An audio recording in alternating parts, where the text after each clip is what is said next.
Love, what is it really? Don't you think it's kinda weird how that's actually a song made in Germany? I am German and it always surprises me when I think about it. Same with Mambo number 5. You know who else does not know what love is since he never felt it? Tingle. Even his own dad does not like him much. 35 years old, often unemployed except for selling maps, and he wants to be a fairy to feel young again. Sounds familiar, doesn't it?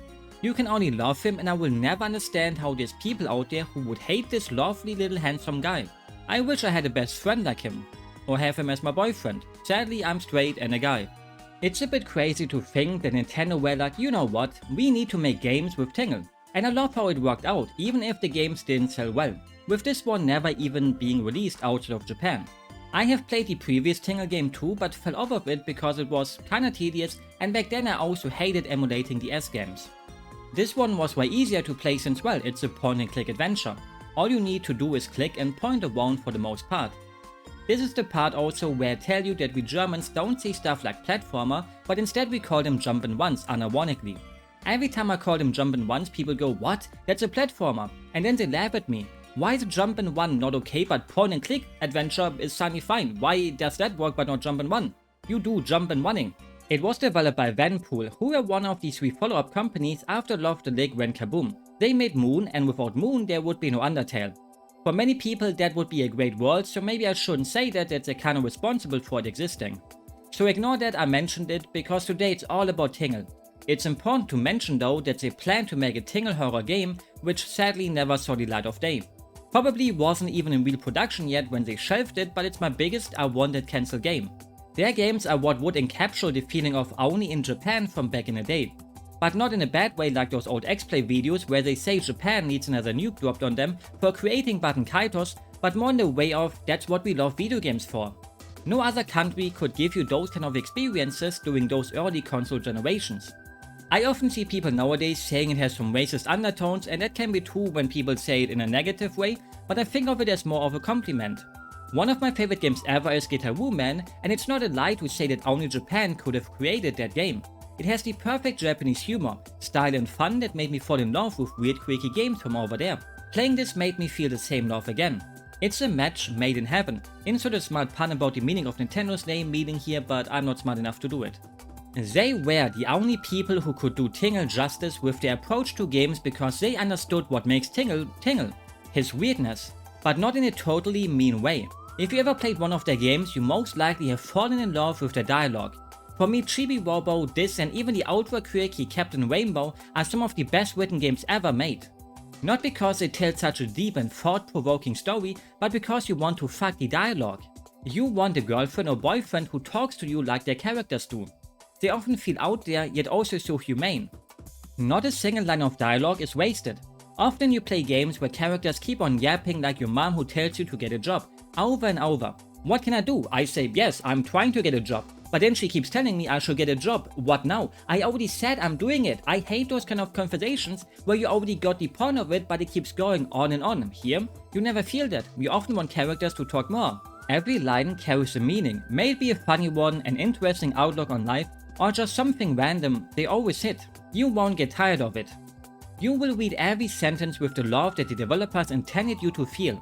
It makes you wonder, how is a Tingle game allowed to be one of the best written games of all time?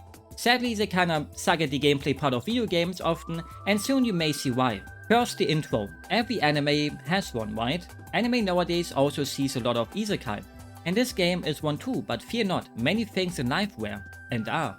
Like the Wizard of Oz. I have to say I never read the book or watched the movie, but I've seen the Angry Video Game Nerd video about the Super Nintendo game, starring everyone's favorite actor Mike Matei. The genius behind one of the best YouTube videos of all time. I quote that video quite often. He even predicted the Joker getting ass raped. Now you might wonder, why am I bringing this classic masterpiece up? Because Tingle's game is basically a homage to it. Tingle is a bit gullible and sees that the book series got reduced from 4,800 rupees to just 2, like a pair of balls, 2 only. Every person with half of a brain would now think nope, that's a scam or the books suck really badly. Not Tingle. He orders it and he gets rewarded for it by getting sucked into a magical world that makes him escape his meager life to start fresh, kinda. I have to be honest, this is good. What's the big issue? Being young means you play Final Fantasy Tactics Advanced and think you're doing a good thing by getting your friends back into the real world. being an adult means you replay it and think, why the hell would my friends want to actually be in the real world again? You can finally walk again now. You go right back into the wheelchair and I will shove you down the stairs. Especially for his very first time, Tingle makes friends. Friends who love him and friends he loves. I can't even defend his lack of friends normally, because recently I started playing Wind Waker again, but this time with the Tingle tuner, and it's amazing how much dialogue this thing has. With most of it making Tingle a total headache to hang out with, but in a loving way. He often talks about how sweaty he gets when you get to heat areas. I love it. I want to smell him. He also thinks you have a total crush on Mettbrötchen when you are around her. I sadly wasn't recording it and now she's gone. Can't show you the dialogue about how much he teases you about it, but he's kinda right. Back to the game now. The first friend you pick up is a scarecrow kiddo called Kakashi, who loves to crawl into holes and he can poke people with a straw. I want him to poke me. Then you got Boruki, a robot lady that really loves to tell Tingle how stupid he is and how she is way smarter, but she still got a heart of gold even though she doesn't have a heart. With the last one to join them being Lion. Despite being a lion, he is a coward and easily gets scared. He's a bit like me, except that I'm a manlet like Tingle instead and just suck at playing horror games. Your brain might as well click at this point, because isn't this mighty similar to a certain book or movie? Especially since they want to go to a city too, following a yellow road to get there? Normally Japanese stories are obsessed with Alice in Wonderland, but this time it really was the Wizard of Oz. There's even a witch and all that, just with the Tingle touch this time. I wish he would have gotten an Alice game too, and touched me. They all share the common goal to go to the king. Since he can fulfill wishes and all that, he actually can't, but hey, it's nice to have a goal. Tingle mostly wanna go there to ask him if he can dance with his daughter, the princess. Maybe even get into bed with her. I would say yes if that would be my daughter. Kakashi wants to learn manners. You surely won't learn those from Tingle, my little friend. Buruki wants a heart.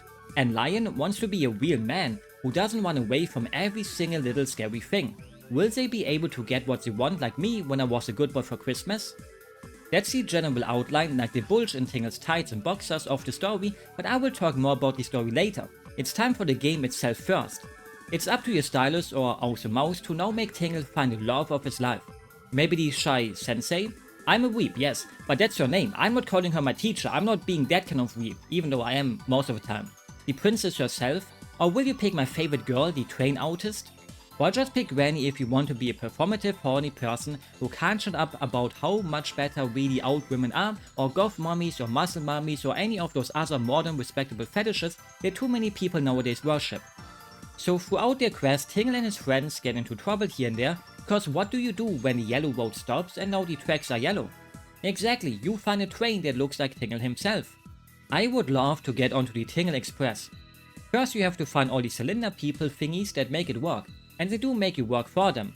I love hide and seek, but if you ask people to play it with you nowadays, they will look at you as if you're stupid. I get it, I'm a dumbo for wanting to play hide and seek as an adult. But playing Mecha Chameleon is fine, but going out into the real world is not fun or what. You solve a few puzzles, have fun with your friends and then wonder, wait, where's the dating? When is it gonna happen? That's probably also what you were wondering, wasn't it? I promised it to you after all with my title that probably has something with dating in it. Here it comes. Just like the game, I had to make you wait a bit for it since they only introduced it after a few chapters, since before that Tingle has no real problem since it mostly played on the countryside. With farmers, squirrels and other stuff that don't mind his beautiful face. Except that you meet my wifey here and I love the way she talks about Tingle. She's saying what we are all thinking. Tingle does look like he would molest people, but in a good way. If they ask for it. I wish he would molest me, but without my consent. But since I secretly would want it, doesn't that mean I gave him my consent? What happens when Tingle and his friends get closer and closer to the big city? With more and more people around, which includes many women. I like women in video games. I gave up on them in real life, 2D for life unironically. I wanted to include a joke here about how Tingle's dating game is the best one ever, but that would be a super big disservice to actual dating games. I would feel disgusted and could never look into the mirror again, putting games with actual good dating mechanics like Tokimeki Memorial down in comparison, even if it's a little joke. Their reaction to Tingle is often this. If a girl acts like that towards you, then it's over. Your pride and ego would be shattered into a million pieces and you would not even try to ever date again. But not Tingle. Maybe he's a bit into it too like me. He doesn't give up too easily. Normally, you have to learn about a girl, talk to them and then give them some gifts, all that stuff in other dating games. Especially the talking part is fun to find out what they like, and it's almost as if a real girl is talking to you. Tingle's game thinks no, you are only allowed to give out presents. Kinda, like you can talk to them but there's no dialogue choices. Not saying that every woman in this game is a gold digger, but well, they won't talk to Tingle unless he gives them stuff to open their hearts to him, so I guess they're kinda gold digger. This is where Lovia comes into play. Yes, you should love yourself and you should also love Mr. Lovia. An old fart who sells products to Tingle that will make you a hit with the women. Showing you how shallow our society is, but especially the one from Tingle in this wonderland. I want to blame them, but I can't. I'm a guy, so I don't have the brain of a woman. Right now I would say yeah, I would date Tingle as a woman, but if I would have been born as a woman, would I still think I would date him? Probably not. It's the same with monster girls. When I see Rachnera, I go yeah, I want to fuck that spider, but then I look at real spiders and think no, I don't want to fuck that spider. Would I still want to have sexual intercourse with Tingle if I saw him in front of me as a woman? Who knows? We will never know unless I get reborn as one in a different life. The first girl you have to use the love push, that's what it's called, on it is a little girl. Tingle is a lucky man that Minecraft does not exist here, so he can't become a Minecraft YouTuber to get exposed for liking minors. So he does it in a pure and wholesome way, even if people would nowadays call him a groomer since he writes down that one day she will become a fine lady. Tingle, sometimes it's best to keep things to yourself. If you were her uncle or dad, you could say things like that, I think, but people really will think of you as a weird creepy guy if you do this as a stranger. That's not all though, because he goes straight for the mom right after, with the real dad nowhere to be seen. Maybe all he wants to do is becoming a stepdad, surely. Look at this face, is this the expression someone would do if they try to take advantage of someone? No, that's the look of an upstanding citizen who uses his heart to better the lives of those around him. It's like how some people laugh when they witness someone getting murdered. Doesn't make them a psychopath. We all experience things our own ways. So now you have to win over every woman you come across with lots of presents.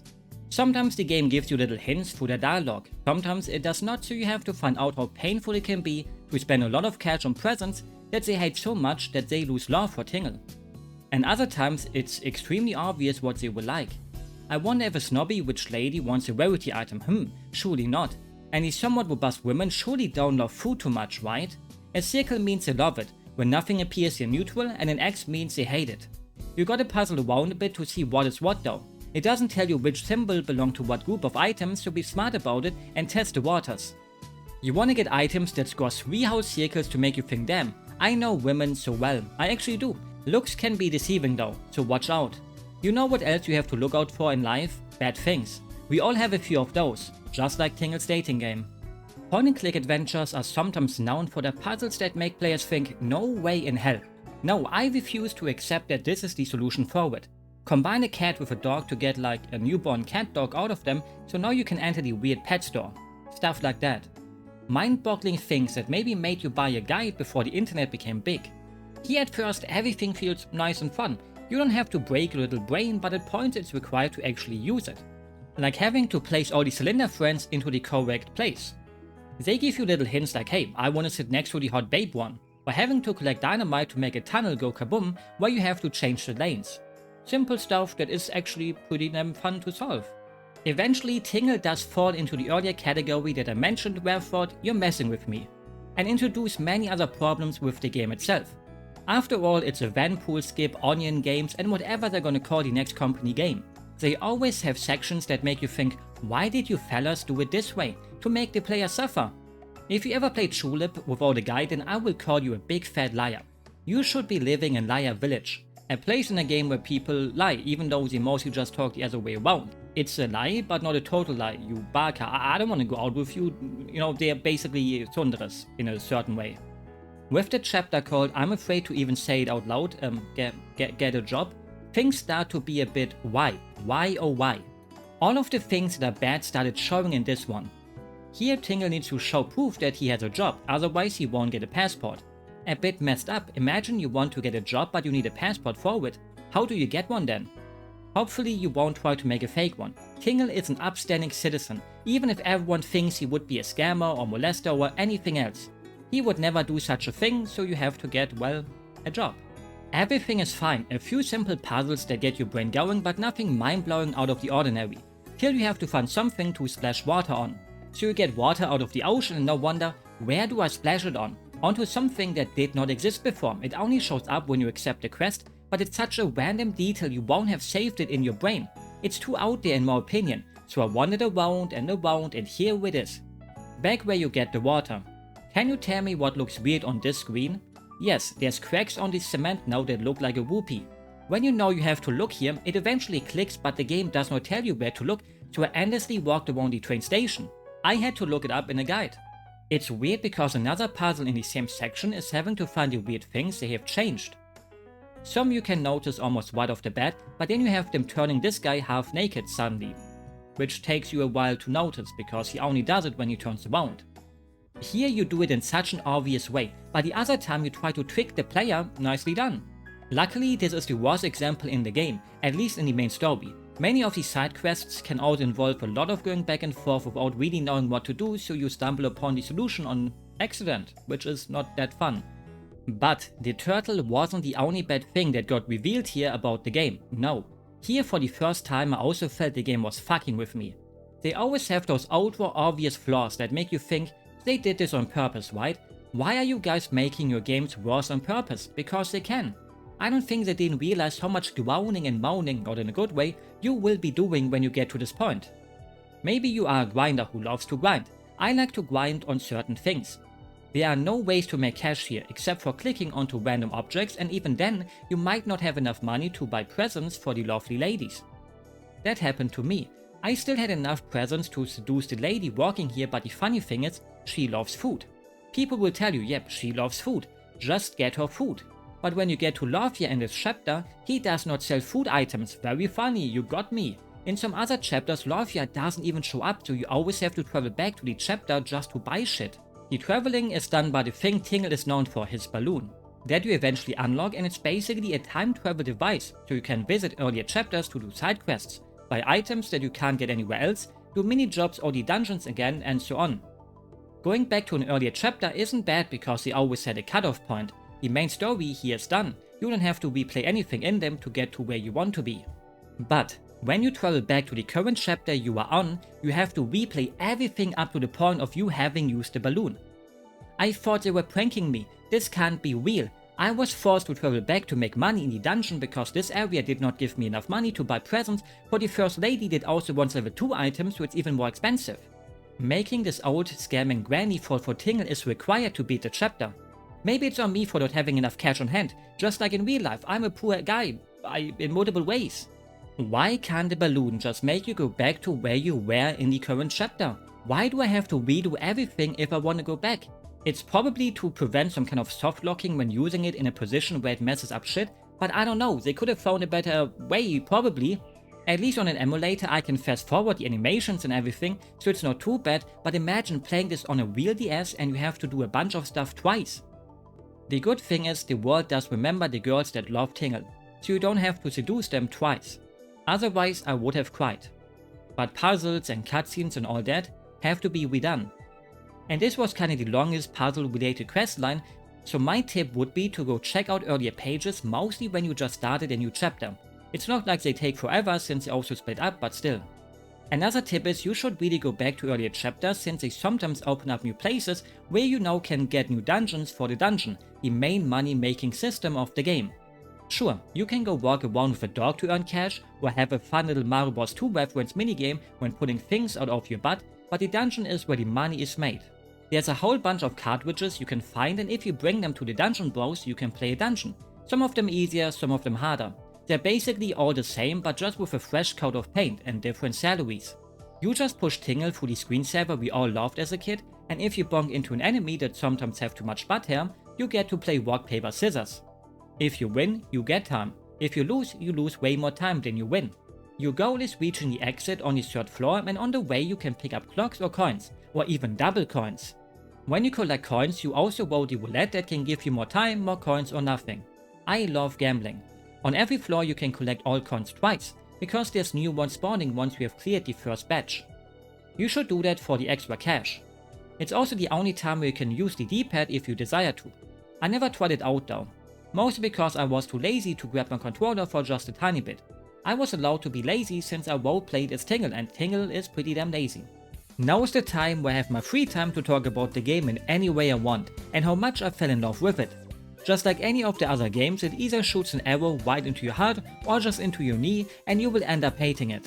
I love them beating me with big hard punches right into my little face with their way of making games, regardless of how tedious they can be. It's one of those rare cases where style over substance really is the case and carries that meaning. Like having to carry heavy grocery bags, but you have no problem doing it because you're doing it for a person you love and look forward to cooking together with your wifey soon.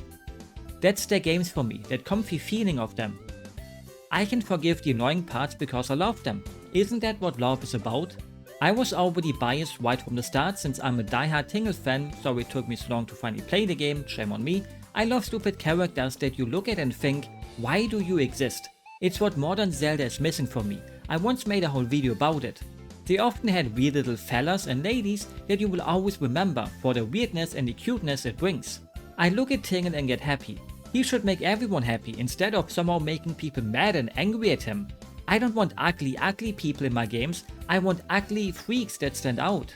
Sometimes a game makes you think this was made for me. The humor, the graphics, the dialogue, it all appeals to every sense I have.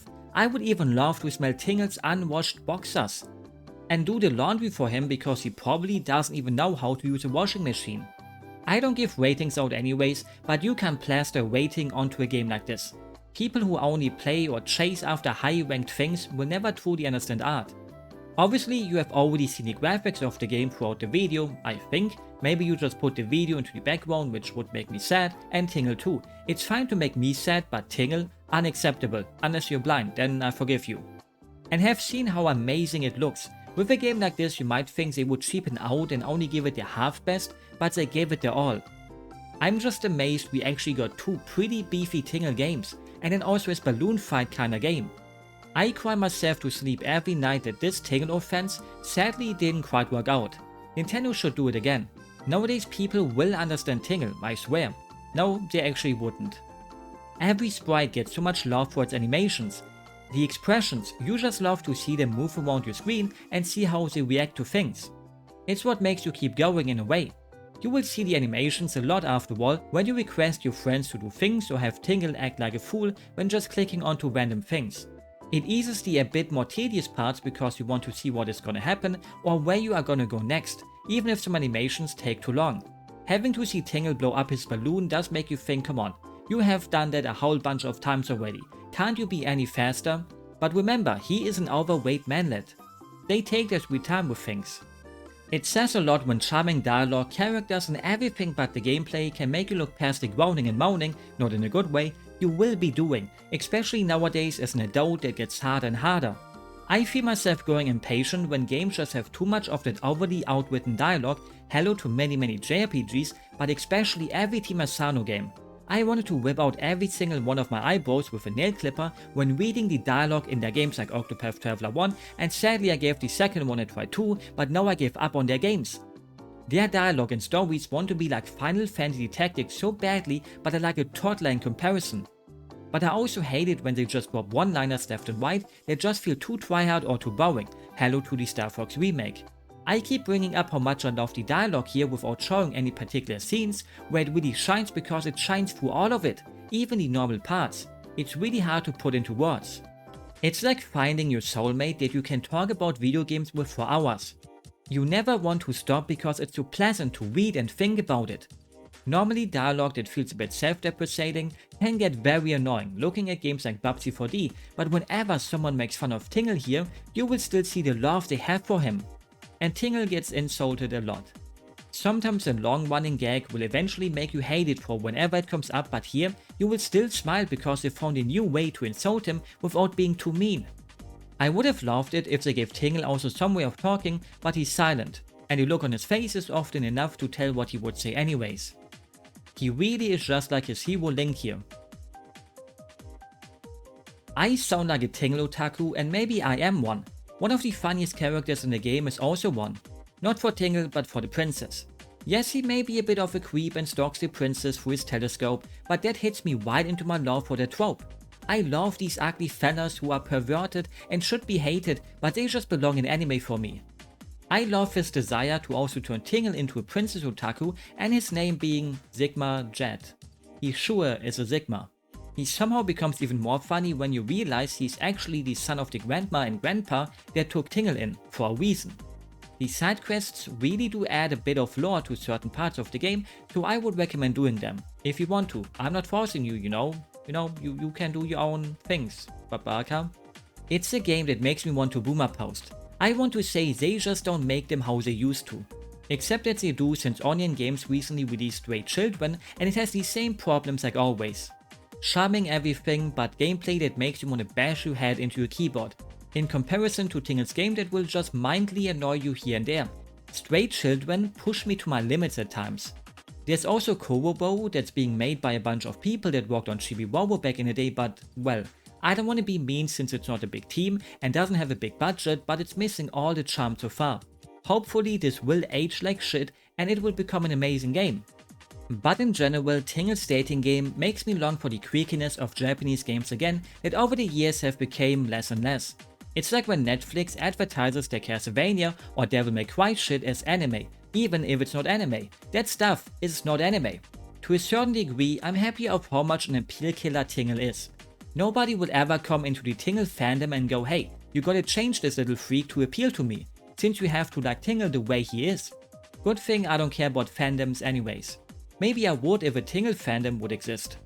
Tingle gatekeeps himself, and if you find another Tingle fan, you know you will vibe with them because they're gonna have the same interests as you, probably. It's a look back into the past of what people meant when they said only in Japan, in the most positive way like I mentioned earlier. It's a love letter to people that grew up with this kind of stuff. It's not there to make fun of Tingle, it's there to celebrate Tingle and how much fun it is to be the weird one. Tingle may look like a pedophile. He may look like he molests people without their consent, but he does not. He just wants to live his life his own way, which includes pretending to be a fairy kinda. I don't want to be the guy who says he's the kind of character that feels like someone is shoving a mirror into your face going, hee hee, you hate him because he reminds you of yourself, doesn't he? Even if he does represent the average Nintendo man-child in certain ways, or man-children in general. I hate being a man-child. Nintendo ruined my life. In the end, you have to look deep inside yourself. Are you satisfied with your own life? Is this all you want? Or do you want to have more? Do more. It's not my place to tell people how to live the one life given to them. I'm not known to be using it very smartly either. Maybe that's why I like stories where you can actually decide fuck the real world, without the game judging you for it. It's so unpreachy about it, something that also feels refreshing in a sea of games trying to tell you, hey bro, you should feel bad about this option or that option. I would never feel bad for picking the best wife for Tingle and letting him stay in his real fantasy world. The ending just hit me in a way that I didn't expect. It reminded me a bit of Super Paper Mario. If Tingle's game had a similar song to Bounding Through Time playing during this scene, I might have shed a single manly tear, a happy one. I can't believe Super Paper Mario is one of the few games that made me cry like a baby back in the day. I did feel a bit bad when I got reminded he had a dog though. Till the dog showed me even he did probably not respect Tingle. Still, I hope someone picks up the dog. Most of their games are like this. They show you many different people who all have so many different problems, outlooks on life, etc. But they never tell you this one is the right one to pick and live out for you. Like Jenny in Chibi-Wowo, she stops pretending to be a froggy towards the end since she uses it as a coping mechanism about how dad and mom always fight, but luckily Chibi fixes their marriage, yay. I wish someone could have fixed mine. And her parents think she will finally be a normal girl now, but then when you play the sequel and she's an adult, she's still, well, pretty odd. It's fine to find guidance and a purpose for others, but you always have to think about what you yourself really wants, deep down. That answer is the one you should follow, not what others expect of you. Sounds simple enough, but it isn't sometimes. It feels in any other game picking an ending where you stay in the fantasy world, they would include a snarky comment about how dumb you are. Here, regardless of what ending you pick, they respect it. Maybe I'm just fighting invisible demons and nobody would actually tell me I'm a loser for wanting to live in a fantasy world instead. There's so many things about Tingle's game that are worth bringing up, but I don't want to take all of the neat surprises and lore that can be found here away from people who got interested in the game. If you're not already sold, then look at this. Wow. Now every Mettbrötchen fan should go and play it. Ignore my wow, I sometimes forget to mute my microphone when recording stuff. Just like Captain Rainbow, it's yet another love letter to many Nintendo games too, just a bit less crazy about it. To this day I wonder how they got away with that game. The price they had to pay was probably it never being able to get released in the West. If you don't know the stories in that game, wait for my video about it in like 2 years or so. It's a game that shows you in funny ways that life can be more than just what you think it is. Everyone can find love, regardless of who you are. Shitty people, good people, it doesn't matter. What matters is what standards you set for yourself. Do you want to keep holding on to them? Then you need to be a person that also succeeds at those things though. In the end, I would even say it's a lot of randomness, meeting the right person for you or not. But who am I to give out dating advice? And why should you listen to me anyways? Tingle's game isn't about it either. You could do an essay about it, how it degrades women to just being a gold digger. But it's not what it is doing either. It's just a fun story with funny shit in it. But you can always look deeper into things, since that's what things are there for. You can analyze Evangelion for hours, or you can just make a video about who is the hottest girl in it. Both can coexist. I wonder who Tingle would go for, Asuka, Rei, Misato, Pen? I wanted to include some kind of inspirational speech about how if even Tingle can fix his shit, then you can too. Honestly though, we can't just be teleported into a different world sadly. We have to solve our problems the human way, where I would have to agree that you can't escape so easily. If you ever feel that down, make sure to reach out to the people around you. But again, who am I to tell you that? It's like the standard nowadays, just say the generic phrases and tell people to go see a therapist. That sure will help strangers on the internet. It made me wonder, did this whole thing fix Tingle, or did he go straight back to being jobless, having no girlfriend and being a loser? I hope so. The ending where he goes back to his real world doesn't really tell much about it. It's up to you to think, can Tingle do it or can he not? Can you do it or can't you? Also I took a look at the guidebook and it has some early designs of his love interests. On average I would say they look less cute than the ones they ended up with, but I'm in love with this Sonic looking OC thing. I'm not a furry, but this looks cute. I don't know what the hell it's supposed to be, kinda like a raccoon mixed with, I don't know, but it's cute. I kinda wanna give it a kiss on the cheeks. That leaf lady also looks fairly cute and I wonder what Tingle's reaction would be to the granny maid. It also shows that Lovia was based on Pit. Maybe it is just Pit being out. I hope he got to score with Palutena. And then I spotted the biggest fumble of the game. Lion was supposed to be a hot Gyaru JK at first. God damn. Never look at all the design art because there will always be one or two that make you think fuck, why did they change it? I do like the Salaryman Lion too. Also look at how good Tingle can draw. Maybe Tingle should drive for a career as a mangaka. Just made me a bit sad when the last page of the guidebook turned out to be an advertisement for Chibi Robo DS. Not the somewhat bad Park one, but the true sequel which everyone should play. And it just makes you think fuck you Nintendo for not bringing over a ton of games during that time. But no, Reggie was so much better than what we have nowadays, even when he shat on 90% of Japanese games around that time, never trying to bring them over, right? Haha, my body sure is ready, I'm such a meme machine. The only good thing he ever did in Nintendo was making sure Wii Sports was free for every week. He did nothing else, he can go fuck himself. I would follow Tingle till the end of time and one day he will return. I hope. I would even accept it if they added him to the Ocarina of Time remake. Maybe then I will actually buy it. With that said, I hope you enjoyed the video and will have a good day, a good night or whatever fits your time zone. Normally I always babble here about some random shit, but I already did that too much towards the end of the video, so I will leave you with my simple bye bye.